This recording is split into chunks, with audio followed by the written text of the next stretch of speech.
Okay, we're going to get started.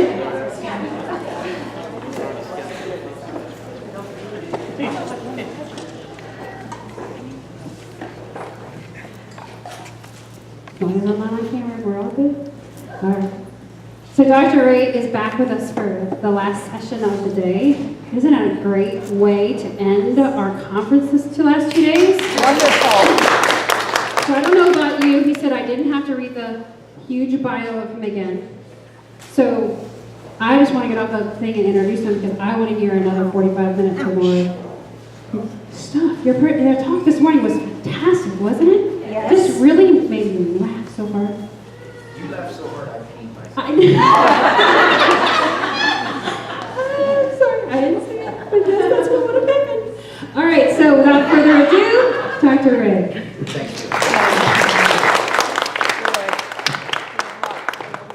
Well, this isn't exactly anger, but I did kind of promise you I would do a little bit of this.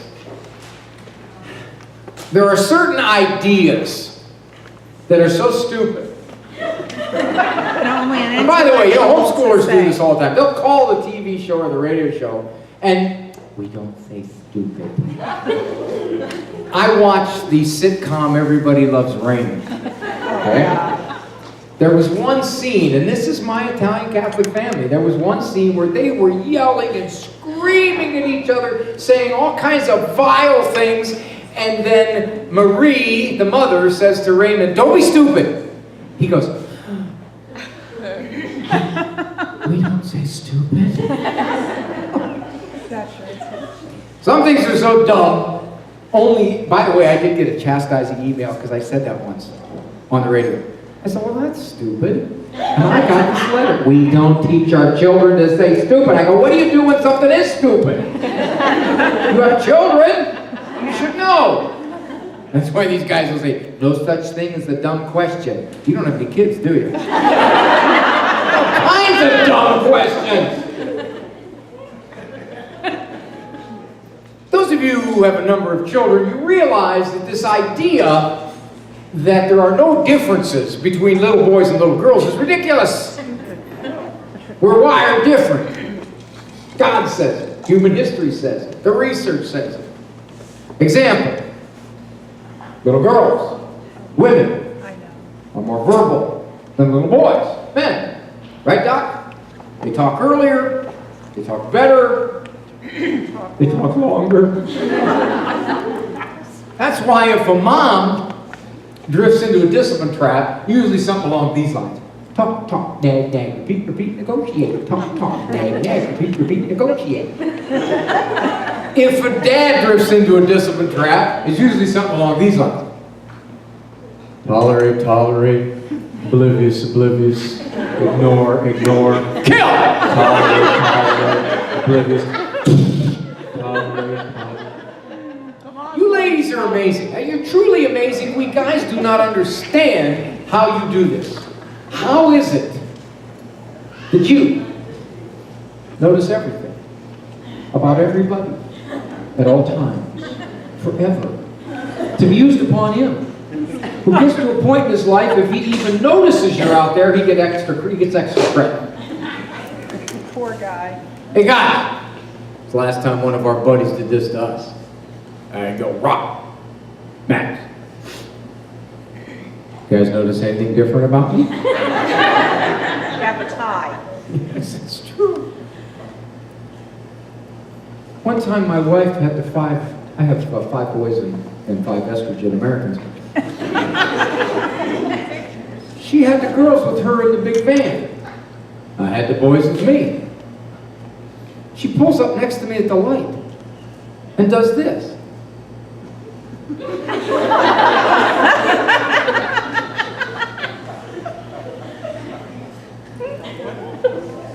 I don't know why you're so sensitive, too. I mean, women just feel.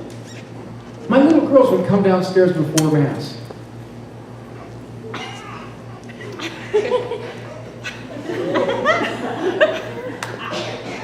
Sarah, what's the matter?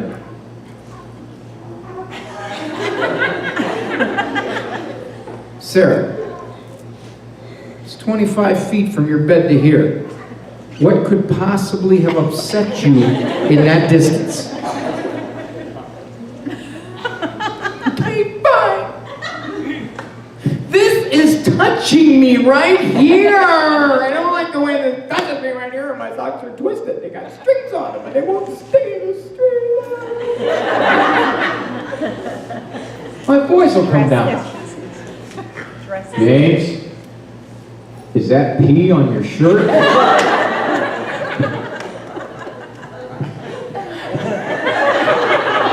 Cover it up so You you see don't it now, Dad? My wife is a convert to the Catholic faith. She had a tough time with confession. Now, she understood the theology, but she couldn't get it through her head that when you go to confession, you got to confess your own sins, not your husband's. Bless me, Father, for Ray has sinned. She made her first confession when she was 39. Now, guys, you read these marriage books, what do they tell you? They all say the same thing. Go up on your knees for your wife. All right, I'm going to do that. She goes into that confessional, I get on my knees. And I stayed there the whole time. So I took a week off from work. She came out. Honey, what do you think? Oh, you're right, Ray. I feel pretty clean. Good. Good. So, what'd you tell Father? I'm not going to tell you that. You can tell me. You're not bound by the seal. You can tell me. I'm not telling you, Ray. All right, I figured it out. If you want to know what your spouse or your kid tells the priest in the confessional, you got to go in the back door. So, honey, what did Father give you for penance? Oh. If you know what they got for penance, I mean, you can kind of reason backward to how rock gut they were. She said, I guess I could tell you that. I got a rosary. A rosary? That's not bad for 40 years of pagan muck. She said, with the stations of the cross at every bead. Oh. I kind of wish she'd have told me that before I married you. I still got to kiss you? Maybe I ought to boil you first. Then she asked me, okay, Ray, what do you usually get for penance? Half the price. Me? Half a sign of the cross. Sometimes a quarter. That's hardly enough time to levitate. So you come here because of your anger issues. You ever notice that's the phrase they use? He has anger management issues. What a piece of psychobabble. Anger management issues. You mean he's got a temper? Or he's irritable? Okay. But we psychologize it. She has an emotional dysregulation. It sounds so special. He has explosive personality disorder. You mean he's a jerk? His name is Charles Manson. Yeah. People think anger is an emotion. If you ask folks, what's anger? Oh, that's a pretty powerful emotion. Isn't it? Anger is as much thought as it is emotion. Let me illustrate to you how powerful your thoughts are in creating your emotions. Picture the scenario. You're at one of these sheltered bus stops.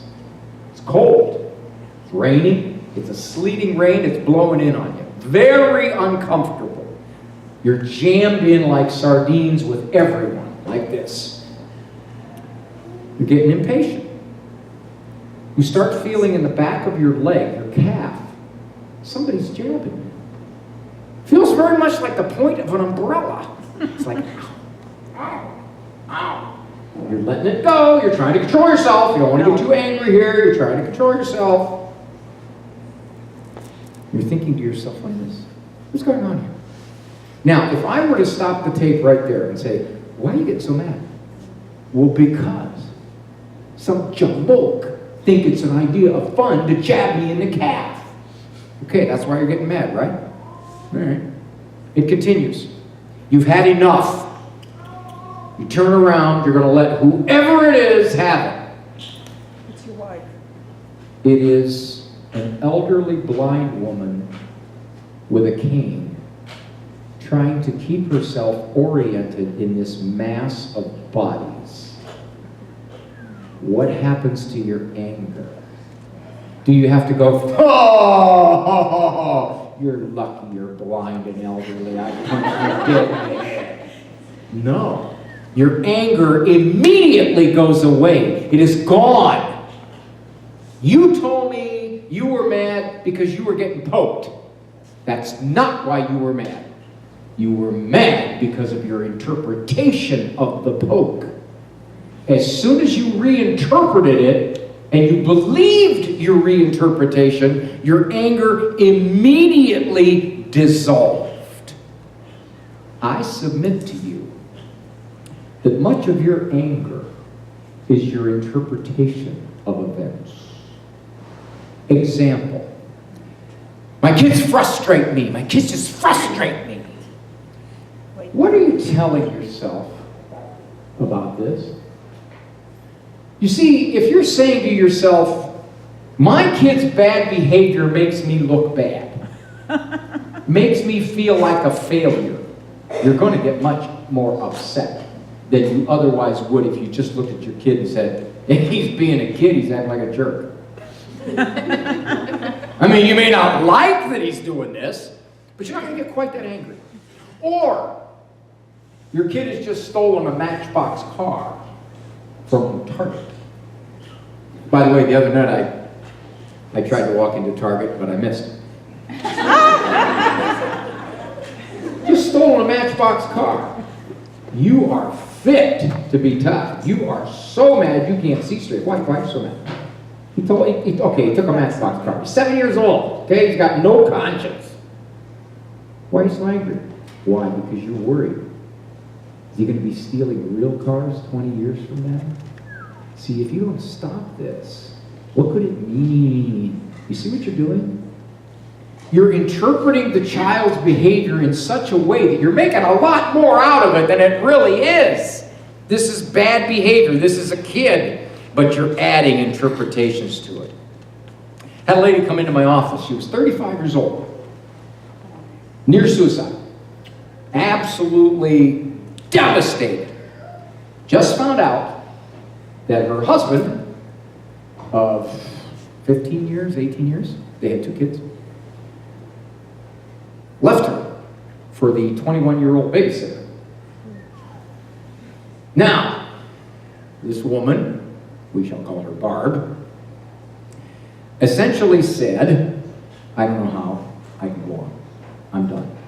Now, we spent a 3-hour session there because she was on the edge. Why was she so distraught? One, she interpreted this as, hey, I don't want to be a single mom. Well, that's reasonable, that's legit. 2, I thought he loved me. How could this be? 3, I'm scared. I never thought I'd be in this position in my life. Okay, therefore, that's why she's going to commit suicide. Absolutely not. Here's why she was going to commit suicide. Obviously, I'm a failure as a wife. He wouldn't do this if something wasn't wrong with me. Totally irrational. This could be completely the guy's problem. 2, there was only one person for you in your life. I had my one person and I lost him. Failure in the past. But here's the one that got her. Her religion taught her, she was not Catholic, if you get divorced, you're going to hell.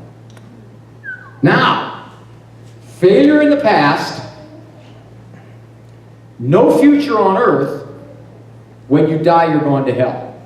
Well, you might as well just end it now if that's the way you're looking at things. That's what was driving her to that point, her interpretation of the event. Many of you have people in your lives that drive you crazy. Okay, think of your spouse if you have to.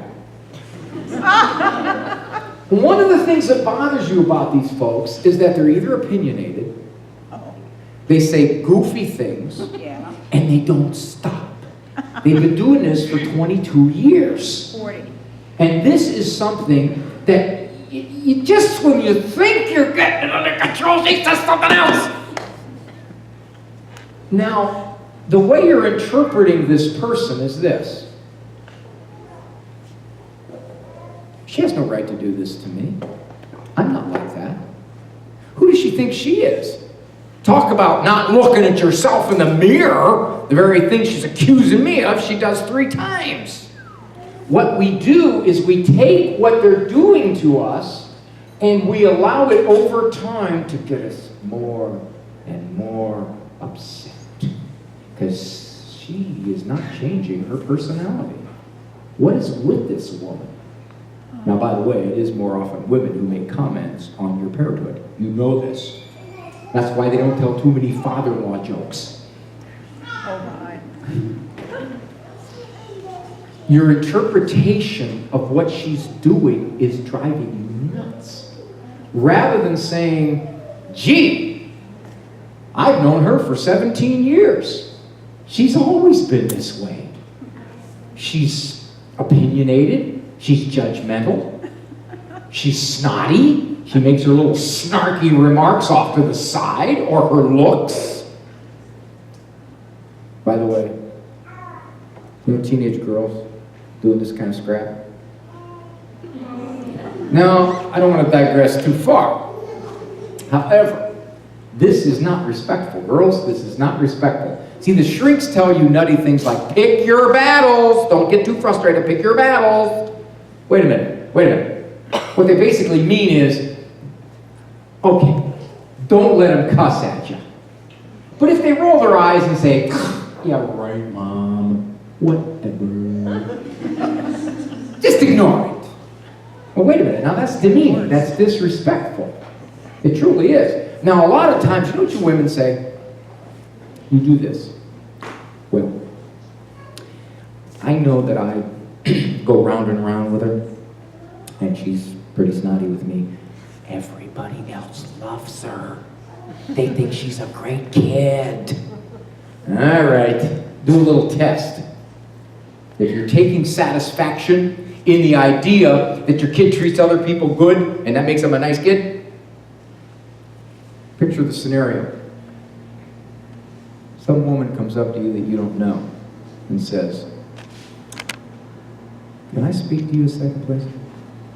Oh God. I work with your husband. I have to tell you, he is the sweetest, the kindest, the most positive person. The women there love him because he never scolds. He's never impatient. He is always so kind to all of us. You must have a wonderful marriage. Now, of course, if he's that way with you, you say, well, yeah, I do. He's a gem. If he's not, you don't say, well, I'm really glad he treats other women good. That makes me feel good. No, this is not good. So, in a sense, the number one reason that people irritate and frustrate you is because you want them to be different. A great definition of frustration is, it is the difference between the way I want it to be and the way it is. And as this gap gets bigger, you get more frustrated. I have to tell you, I have decided I am 99.9999999% loving. I truly am. Because I've done the math. There are approximately 7 billion people in the world. The vast majority of them, I have no problem loving. I love all the people in China, all the people in India, all the folks in South America, Africa too, throw in Europe. Those folks have done nothing to me. I'm very loving to those folks.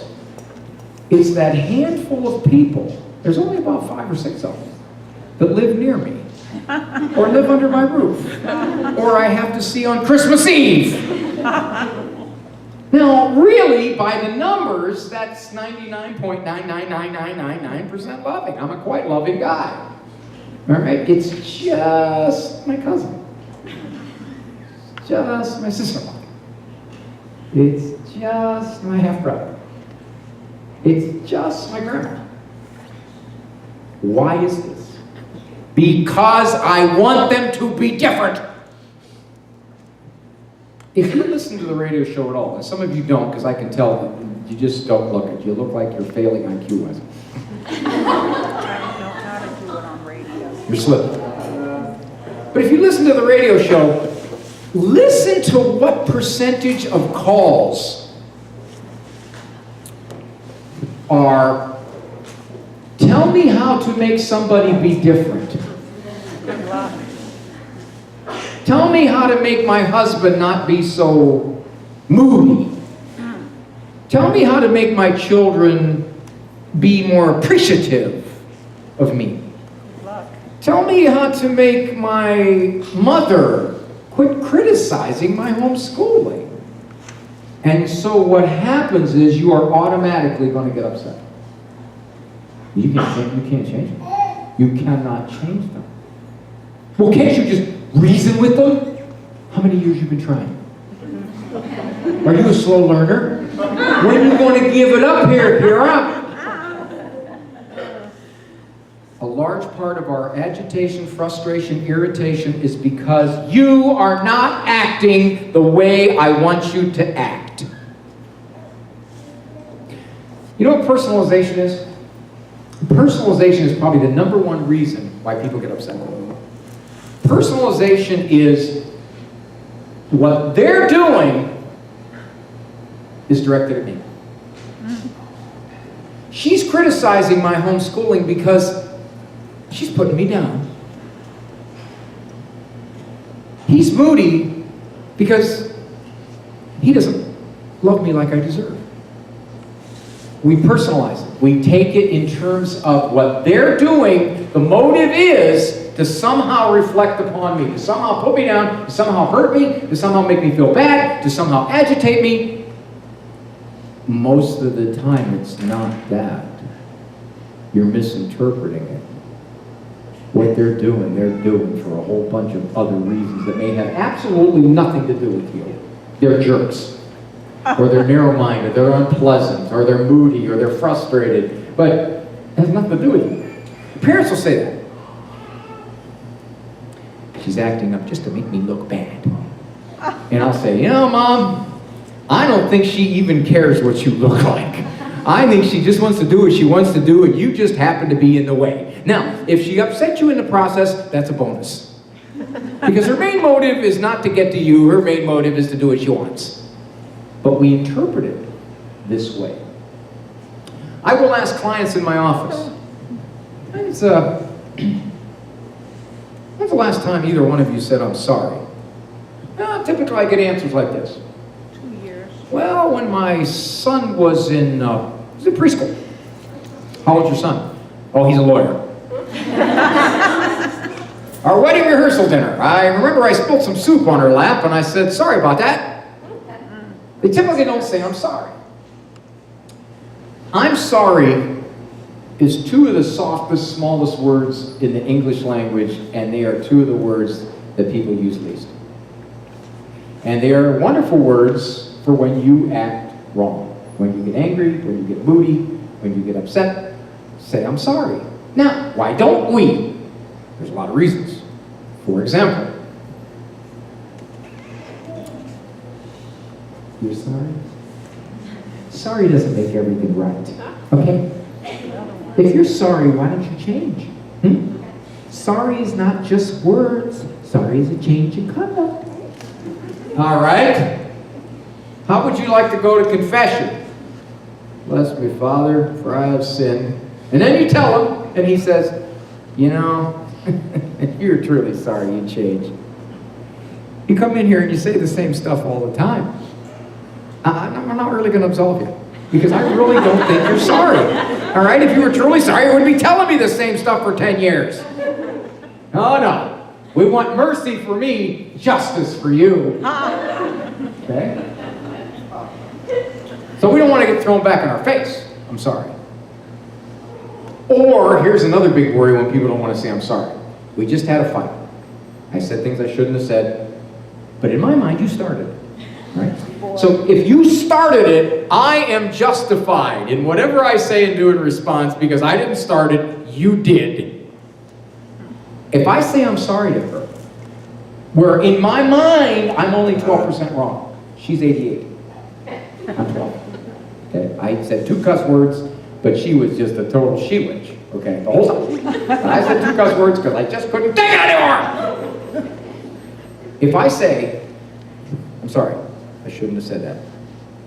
Am I worried that she's going to think, good, it's about time he realized who was the one that was wrong here. See, when I say I'm sorry for my 12%, I'm afraid she's going to take it that I'm apologizing for the whole fault. Just apologize for what you did. If you erupted on a kid for discipline, apologize for the eruption, don't apologize for the discipline.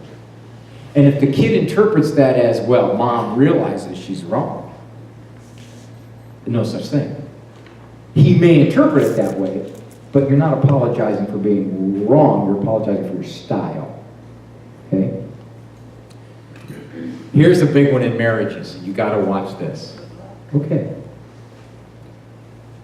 I might have hurt my wife's feelings, I might have said things I shouldn't have said. I may not have said I'm sorry, but I act I'm sorry. I start being nice again. I say things like, honey, did you want me to pick that up for you? I do that with my wife. We go to these homeschooling conferences. Dr. Guarendi, a homeschooling father of 10. Yeah, that's right. Yeah, I did my share. 4 years ago, one of the kids dropped a pencil. I said, honey, you want me to pick that up for you? I do my part. Pencil. We act sorry. Why don't we say sorry? It's so easy to start acting okay again. And that's my way of telling you that, okay, it's all forgotten, let's just move on. Why? I'm sorry is the best way to do damage control with your anger and your temper and your agitation, your irritation, and your frustration. I tell it like it is. You know when a client says that to me, you know what I say to them? You tell it like it is? Or do you tell it like you think it is? You see, we have this idea that my perception of things is reality. Remember when you were in school? You got this question that messed up your head. If a tree falls in the woods, and there's nobody there to hear it, does it make a sound? Well, by the way, it doesn't. I know some of you homeschooling moms who are brilliant in English, but you know nothing about physics. You're looking at me like, what? It doesn't make a sound. All it does is move air molecules. If there's nothing there to receive it, there's no interpretation of the sound. Right now, all around you are literally hundreds of different waves. If you had a radio, you could tune them in, but you can't hear them because you don't have something to receive them, but they're there. There is a modern gender counterpart to this, by the way. If a man is in the woods, all alone, and there are no women there to hear him speak, if he speaks, is he still wrong? Oh, God. The women are looking at him like, duh.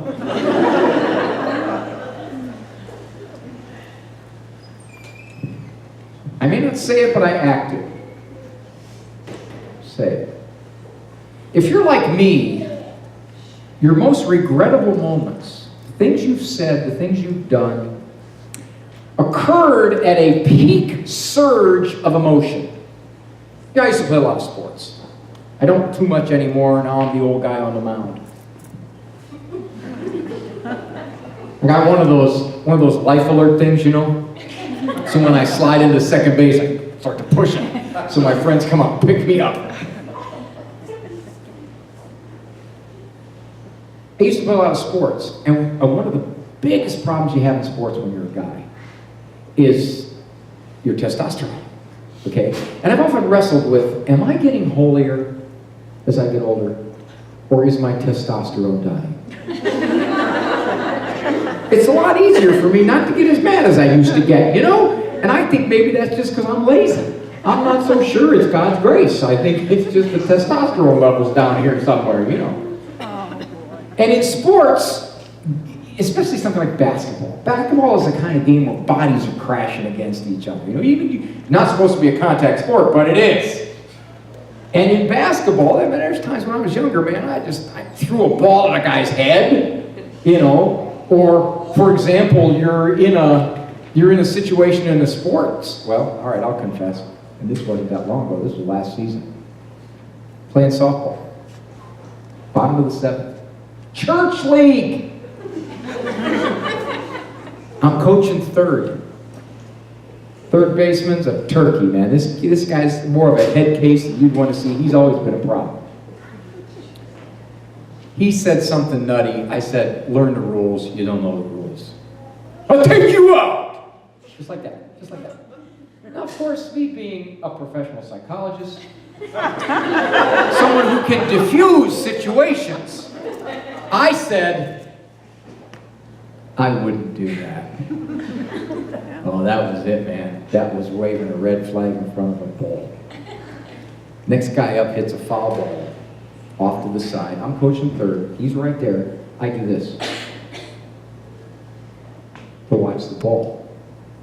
He charges me, hits me in the back with everything he's got. I didn't even see it coming. Just everything he's got. At that point, my brother, who lifts weights and is much stronger than I am, well, basically came across the field and took him out. Just flat out took him out. And of course, all hell broke loose. Their bench is cleared. My brother and I are on the bottom of like 12 guys. Okay, till our wussy friends started showing up. We're down here trying to throw off bodies, and there's tons of them. And then our friends are going, did you need help? Anyway, I have my good job. I got my good pants on. So in sports, you lose it. I learned early on in sports, you know about the near occasion of sin? I learned early on in sports, pull myself out. Before I get to that point where I have to try to control my emotions, get out of there. Same thing with words. 90% of what you say that you should be sorry for or regret is because you said it in that peak window of your nastiest emotion where you feel like you just have to say something. If you can stop yourself for 20 seconds to simply say nothing for 20 seconds, half or more of the urge to blow will subside. The emotion will drop from here to here, and you won't feel so uncontrolled. I cannot tell you how many times I wanted to say something, everything within me wanted to retaliate, and for whatever the reason, mostly because my wife is looking at me like you do, and I'll rip your face off. I didn't.